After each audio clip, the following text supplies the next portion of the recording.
and welcome to MS4, and today we're talking about sensitive skin. The main thing that you need to remember is that the most important rule of pharmacology is the dose makes the poison.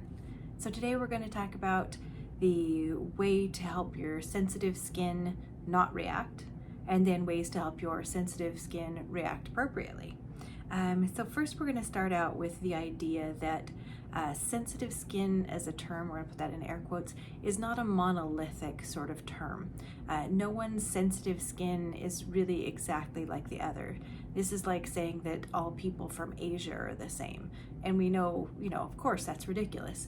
But then many times we try and think about sensitive skin and everybody thinks of, just these very specific, very focused categories. If you have acne prone skin, or if you have fair skin that gets red, or if you have a skin condition. But really, sensitive skin can be vastly different. Take for instance, dry skin. You can have dry skin because your body is dehydrated. You're not taking enough water. You can have dry skin because the weather outside is cold and windy. You can have dry skin because you're taking a medication. You can have dry skin because you just put on, remember those toners from the 80s that are completely astringent, that just strip off all of the oil, and then your skin is like, oh, we must need water, so it pumps out a whole bunch of oil. Technically, your skin is dry in that case, and that's why it becomes oily. So it's this very complicated matter when we talk about skincare. Now, I am not an esthetician. I am not a dermatologist. I am just a girl who has, had different types of sensitive skin for years. When I was younger, I had acne-prone sensitive skin and oily skin. And then I got patchy skin and combination skin. And then I was on a medication where I got super dry skin. And then I ended up having some patches of psoriasis. So I had some itchy scaly skin, or I had some little bullet points that just like to grow skin around them really fast. So I've kind of dealt with a whole slew of sensitive skin issues. So I feel like I do have some ability to say, but please do not take any of my word as gospel. Go see your dermatologist, go see your doctor, go see your esthetician, whoever you need to see, go see them. So I'm just sharing my experience. I am not a doctor. I only play one on TV. No, really I don't. Okay, so let's talk about the first part, the idea that what you want to do is get your skin not to react. So skin reaction with sensitivity, again, it depends on what you're sensitive from, but there's a couple of different items to take a look at when you're dealing with how to get your skin not to react. Now, my favorite, pretty much, go do this for everybody who's dealing with a sensitive skin issue that they can't really get their head wrapped around, is go to the baby aisle.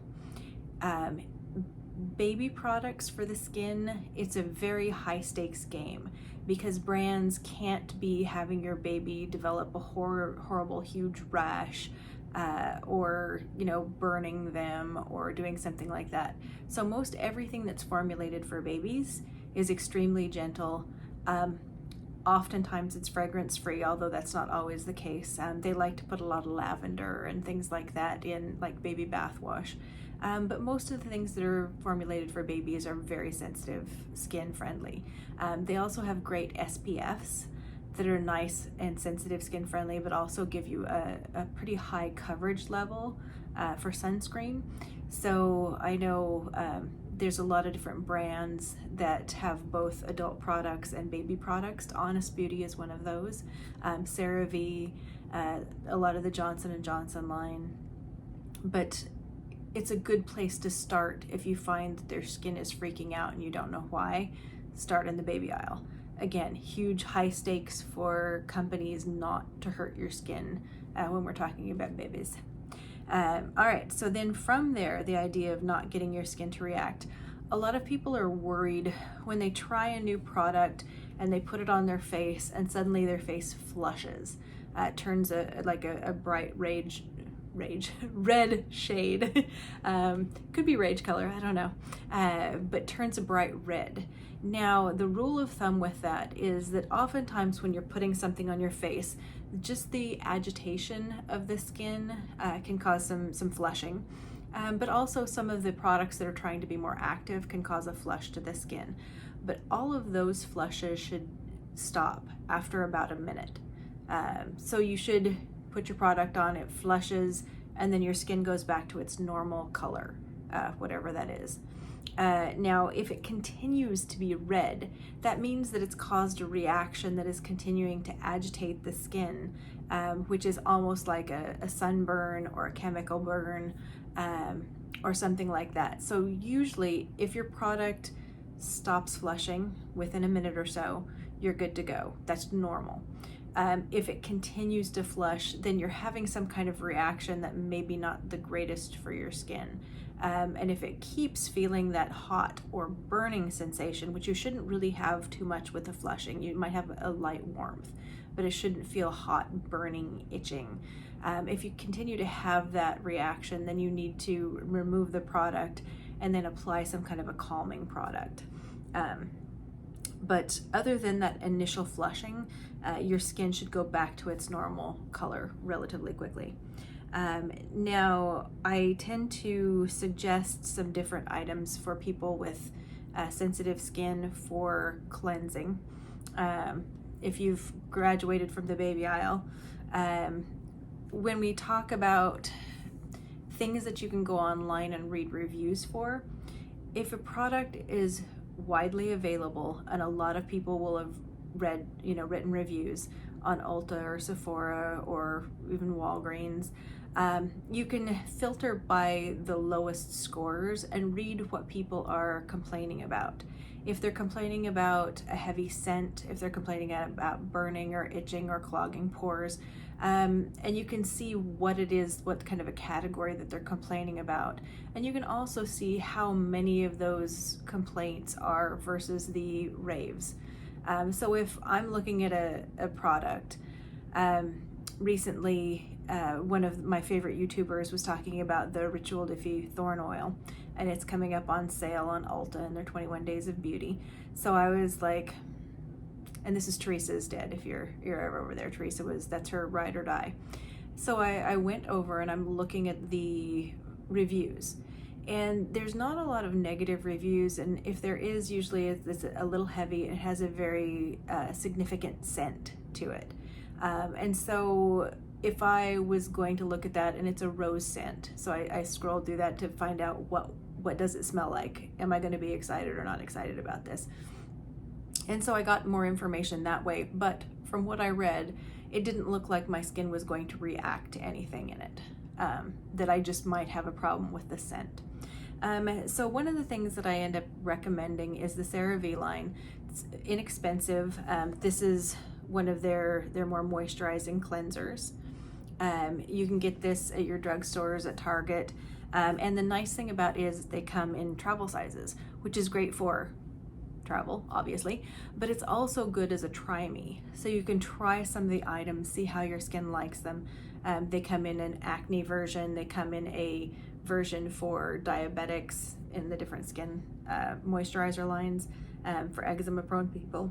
And also this one's a creamy cleanser, and they have the foaming cleanser if you tend towards more oil. So I recommend those as far as things that will be good products for you that you can try that should not activate your skin in any way. I also suggest Aquaphor products. A good lip treatment for like nighttime is the Aquaphor lip balm. And it has more of it's less messy than Vaseline, has a little more of a coating to it, where it'll stay on more and doesn't get rubbed off as easily, although it does some. It's very hydrating, very sealing in the moisture, and it's a good price point. You can get it at everywhere pretty much. And it's good if you tend to sleep with an open mouth, if you do a lot of snoring or whatever, and there's a lot of air passageway through that during an 8-hour sleeping spell. putting on some of the Aquaphor can be great as far as making your skin less sensitive and also trapping in the moisture. I also like to recommend, this is the Aquaphor, the spray. I can't reach my back and my skin gets dry and weird, and I also have those psoriasis patches. So a lot of times it's really nice for me after a shower to spray this and then wait for it to kind of, sorry, I just dropped something. One moment, please. And we're back. That's a nice segue to go from the Aquaphor, the spray, to the next item, which is more of a high-end item. But I found that my skin likes this. It gives a little bit of exfoliation, but it contains mugwort, which my skin really likes as far as calming things down. So when I'm having my psoriasis patches and pinpoints, it helps slough off the skin in a very gentle way, but it also helps calm it down. And I love the scent. This is the Tatcha, and this has niacinamide in it, which most of the B vitamins smell bad. So if you get like a niacinamide, it just smells like feet, like bad feet. But this smells more like herbal spa-ish. But this has exfoliators in it. It has the fruit acids. It smells like a spa experience, and you can just tap it on by your hand. It's liquid, or you can put it in a pad and then tap that on. But I find it really helps gently exfoliate my skin and calm it down. So I really like this. This has been a repurchase for me. So I really like that as far as calming goes. Mugwort, I discovered because a Korean spa that I went to in the before times had a giant tub of mugwort tea that you could sit in, and it was lovely. It smelled lovely, it felt lovely, and besides the warm jade floors that you could take a nap on, it was my favorite item in the Korean spa. So that's something to calm things. Mugwort. Also, I like the Derma-E line. They also have, you know, it's a cheaper price point. It's not the cheapest, but it's a cheaper price point. This is a vitamin C and turmeric. Turmeric tends to be very calming for things, and you'll find it combined with other items. Like the vitamin C might be a little aggressive for you if you have very sensitive skin, but adding the turmeric to it, it does smell slightly like curry, but it's not bad. It's pretty good. But I like the feel of it. It's a lighter weight moisturizer. It's not too heavy, and that addition of the turmeric to the vitamin C helps get your skin not to react. Now, as far as evening sorts of things go, the Tatcha Indigo, I got a little one of these in my the Ipsy add-ons because it was an easy way to try it. So I ended up just getting a couple of them. And this is something at night that I liked when I don't want something that's hugely heavy. It's a good, decent moisturizer, but it really helps my skin calm down. And so if I'm needing something that's not as heavy but can help my skin calm down, I'll pull out just a little bit of the indigo, and my skin really likes that. Now, one of my favorites for a long time was the Algenist, and this is their Collagen Balm, and it has a great yummy cake scent that I really like. And I am, as you can see, nearing the end here. But I got this because I like the smell of this much better than like the collagen, just the serum. And I like the fact that this is a little more emollient. It starts out in a cream form, but it's going to be like a balm where if you put it in and rub it, in about 2 seconds, it becomes a little more like an oil cream. So and then it'll be on the skin like this. Now you need to use this. This is not going to be your final step, because if you leave it like this, it's just going to stay on top of the skin almost for a lot of people. For me, it does if my skin's not drinking it in, but it feels really nice. But what I'll do is add just a very light layer of this and then a moisturizer over the top of it to kind of seal it in. So it would be more like an oil step. Now the issue is I'm trying to go 90% cruelty free with all my products. So we're getting ready to pan this bad boy, and I got through Ipsy again the Wren Everbalm, and it looks more like a balm at first blush So it looks more like that Vaseline, but it has some body to it. Okay, but it's the same idea. Has almost the same kind of smell. It's it's got a little bit of the sweet cake smell, but then added to it is just a little bit of like a nice herbal light, very light. So it's very light smell. Okay, but it also comes down to more of an oil step. And again, you would put a moisturizer on top of this. But it's really nice. My skin doesn't react to it at all, but I get a nice moisturization and a little bit of that collagen help for my skin. So that was really nice, and I find it to be a pretty good exchange for the Algenist. For daytime, this is an OG favorite of mine. This is the It Cosmetics Confidence in a Cream. Even my oily parts like this okay, and it feels a little heavier at first as a cream, but it was developed by a woman that had rosacea, and so it's both with developed with dermatologists and with somebody who had a very severe sensitivity issue. So I find that my skin doesn't react to this at all.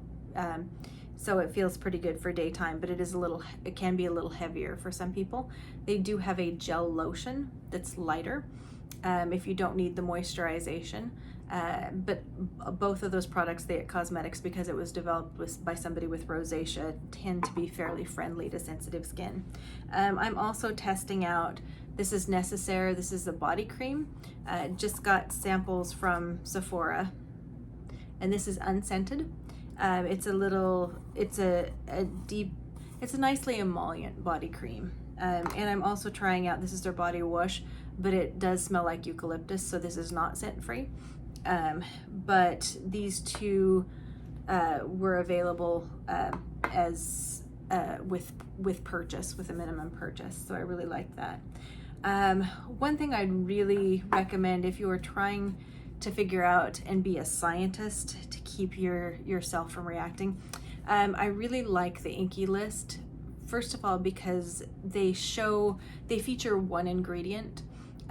Many of the problems with a lot of the skincare that people talk about online, with skincare, you need to be able to try it for a while. With me and my reactivity, and this is the same with medications. My eye doctor, when he was looking at my eyes, said I was very blonde on the inside, meaning this I'm very fair and very, susceptible to like the idea of internal sunburn to the eyes. So the idea being that sensitivity, that people who do a variety of skincare reviews often either don't have long enough with it, or if they have sensitive skin, they don't have long enough to figure out if a certain element is working, or if they're using multiple skincare items, they don't know which is the one that worked or which is the one that didn't work, or it gets very convoluted. And if you're being a good scientist for your sensitive skin, you might keep a journal. That's helpful. But I appreciate the Inky List because they have specific items. Like this is the Omega Water Cream, which I like. It's very light, but still feels nourishing on the skin. But on both the packaging and the bottle, there's some really helpful information if you're being a scientist and keeping track of what's going on with your skin. They have the should you use it day or night, and they also tell you what step it is in your process. So for instance, if I'm looking this, it's like they have is this a cleansing step, is it a serum step, is it a moisturization step, what are we doing it for, and when are we doing it for? And your box also, besides having all of the ingredients, also has what step are we looking for in here. So it's good to keep the packaging for a little while with this, but it's also very inexpensive, and it's a good way to test out. In this case, I wanted to try a light moisturizer because certain times of day, certain times of the month, my skin likes moisture, but it's like it wants a lighter moisture. It doesn't want a heavy moisture. So anyway, this shows up what steps it's in, and this is in the moisturization step. And it also tells you it's the Omega cream, the Omega Water Cream, and then it's for everyone.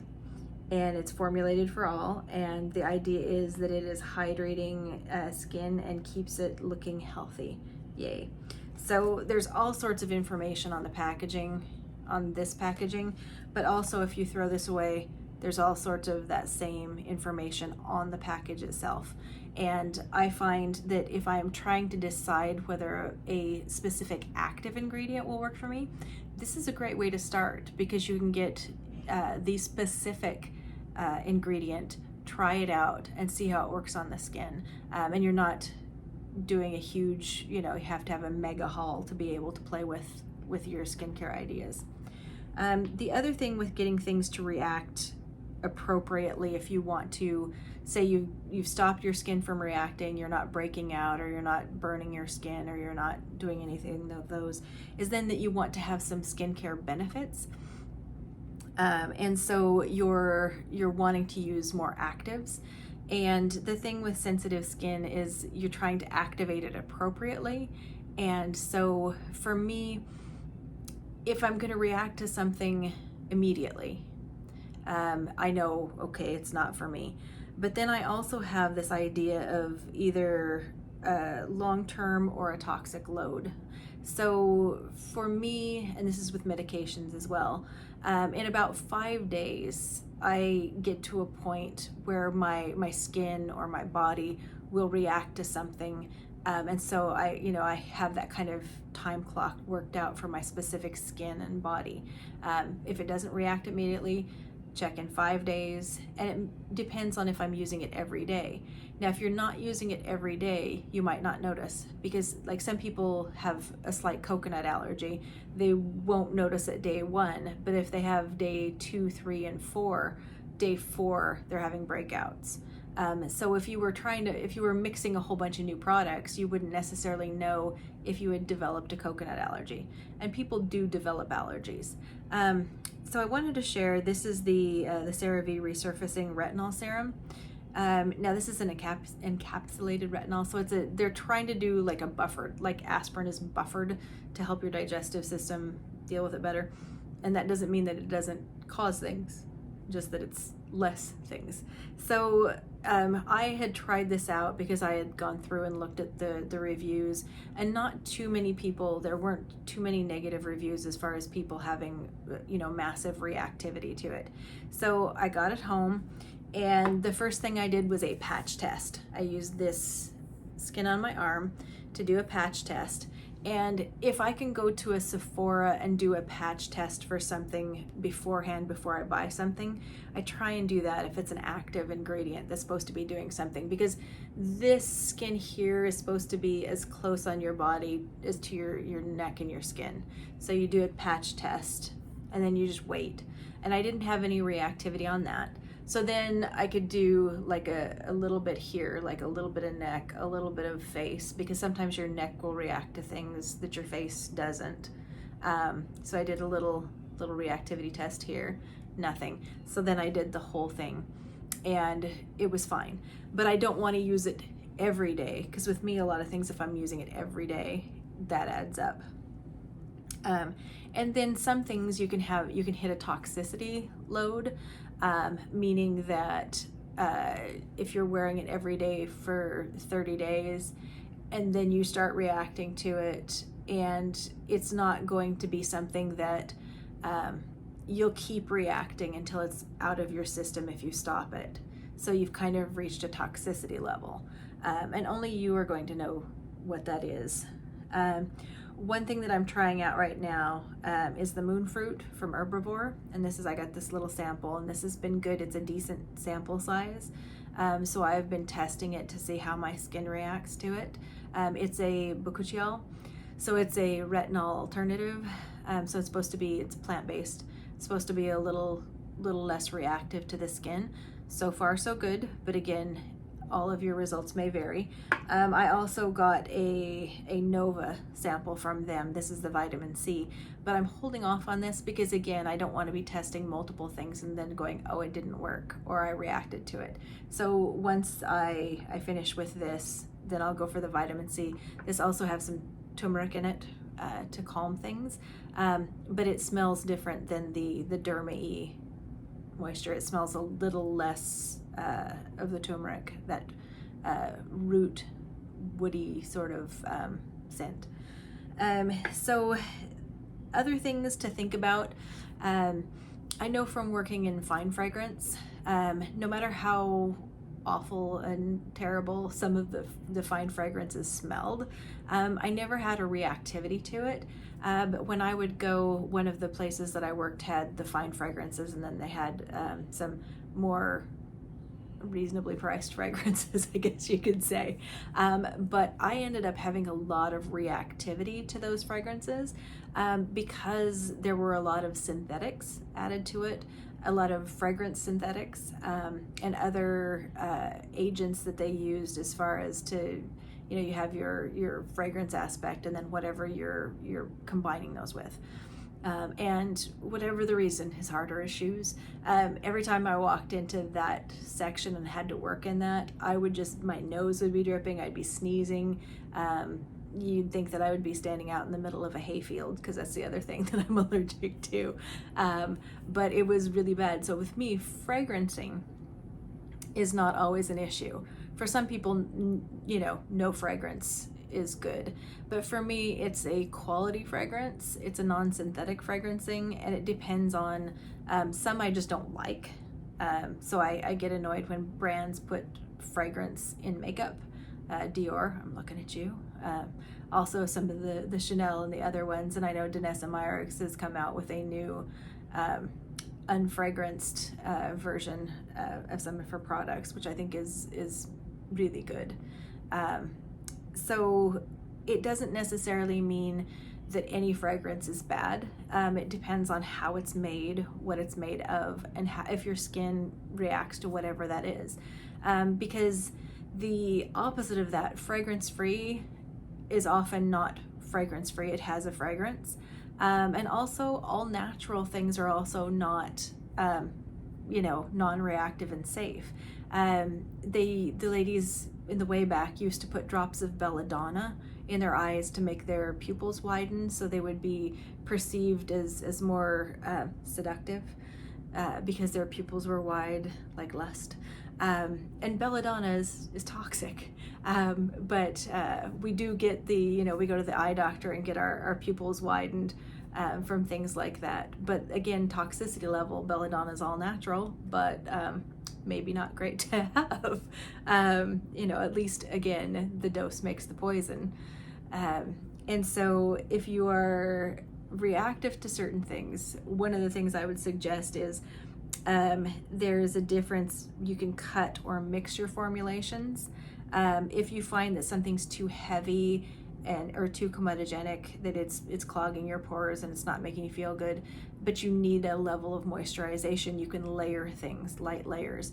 And that's where sometimes people make fun of the essences, like why do we need an essence?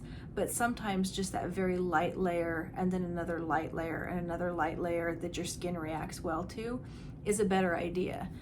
Or if you have you know, formulation that you need something else to it and you could add, it's like you've become your home apothecary. You're adding to it or you're layering, and that's not necessarily like slugging where you're trying to put as many layers as possible. It's just trying to figure out, do I get better results from putting 2 layers of something on for my moisturization as opposed to 1 layer of something heavier? Does my skin behave better with it? And that's not saying you need to spend $55 on an essence, but it's just a different way of thinking about that. The other thing is about regularity versus intensity. For sometimes people are looking for your skin to be, you know, using an active, and like with retinol, the idea that, you know, you want a reaction, you want a strong reaction. And sometimes it's better to have a very light intensity and do it more regularly than a higher intensity if you have sensitive skin, that it just behaves better that way. Also, what I would say with exfoliating, sometimes it's better just to be gentle with your exfoliating. Exfoliating is great for your skin. You want to do that, but if you're sensitive, you want to do it gently. And if you can't handle products, I love my Vintage Cosmetics company. These are the makeup removers, but they have the one side that's your makeup remover and then have another that's more built for exfoliating. It's a little more nubby, but it's still very soft and very gentle. And I had an actress that I worked with that always had chapped lips and scrubby lips, and she was trying to find a scrub or whatever to work with. And I was doing her makeup one day and she asked me about it, and I said, look, you could get, you know, a washcloth, and the idea is, you know, to gently exfoliate every morning in the shower, and you're doing it lightly but regularly, and then putting something like an Aquaphor on at night, and then just making sure that you're staying, you know, covered and moisturized the rest of the time. But it's better to do it more lightly, and in this case you're just doing it manually, and you're not using scrubbing particles, because you're trying to, you know, you have a lot of patchiness and dryness and scraggly pieces on your lips, and you're trying to get it all off at once, and then you're irritating your skin and you're hurting it, and then it bleeds or cracks and it feels worse. So sometimes regularity and gentleness is better than intensity, and that may be the case for some of your actives.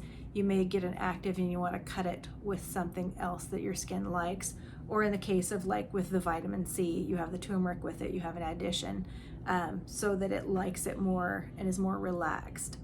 So anyway, that kind of sums it up for me. I think the thing is with sensitive skin, just knowing that even if somebody else that has dry skin uses something, their skin may be dry for any number of reasons that are not the same as yours, and so your skin might react differently. So really, if you have a sensitive skin, you need to be a scientist. You need to use products one at a time. You need to use them for your specific amount of time where you know your skin reacts. And you also need to be thinking about being, you know, the apothecary, where you're mixing things or trying, as far as things that are active versus things that are trying to make them not react, and seeing if you can get that nice middle ground of healthy skincare. And so I just encourage you to be a scientist, and always remember that rule of pharmacology, that the dose makes the poison, and enjoy your experimentation. Hopefully some of the products that I've mentioned might be helpful to you, and if nothing else, just a little bit of hope that you can, with some detailed scientific thought, get your skin to not react or to react in the ways that you want it to. All right, thanks for watching. This is Monica in M is 4, and hope you are having a great day. We'll see you next time. Bye-bye.